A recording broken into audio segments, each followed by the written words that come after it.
Let us not seek to satisfy our thirst for freedom by drinking from the cup of bitterness and hatred.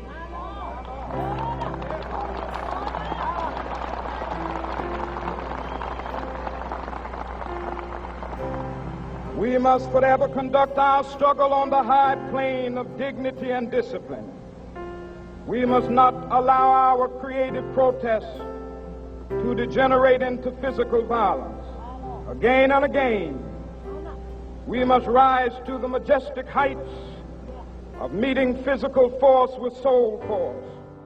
So soul force, I'm assuming it's defined as heart love.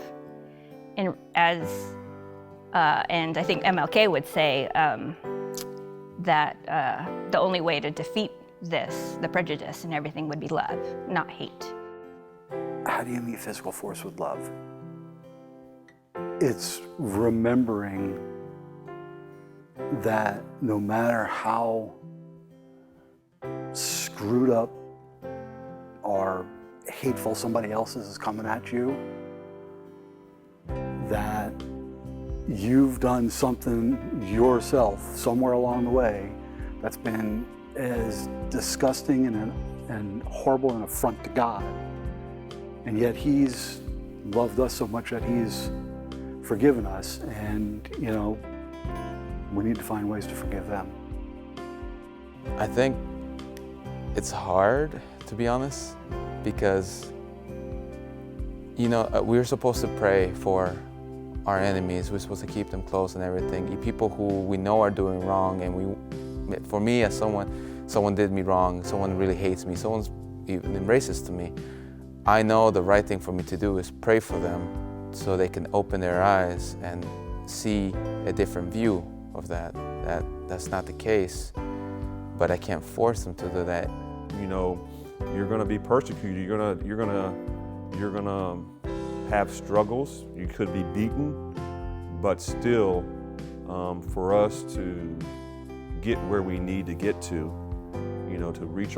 to get our freedom, to get our equality, we have to be nonviolent. We have to use civil disobedience. We can't fight force with force. That's not our way. If you think about Scripture, as Christians should, think about Scripture.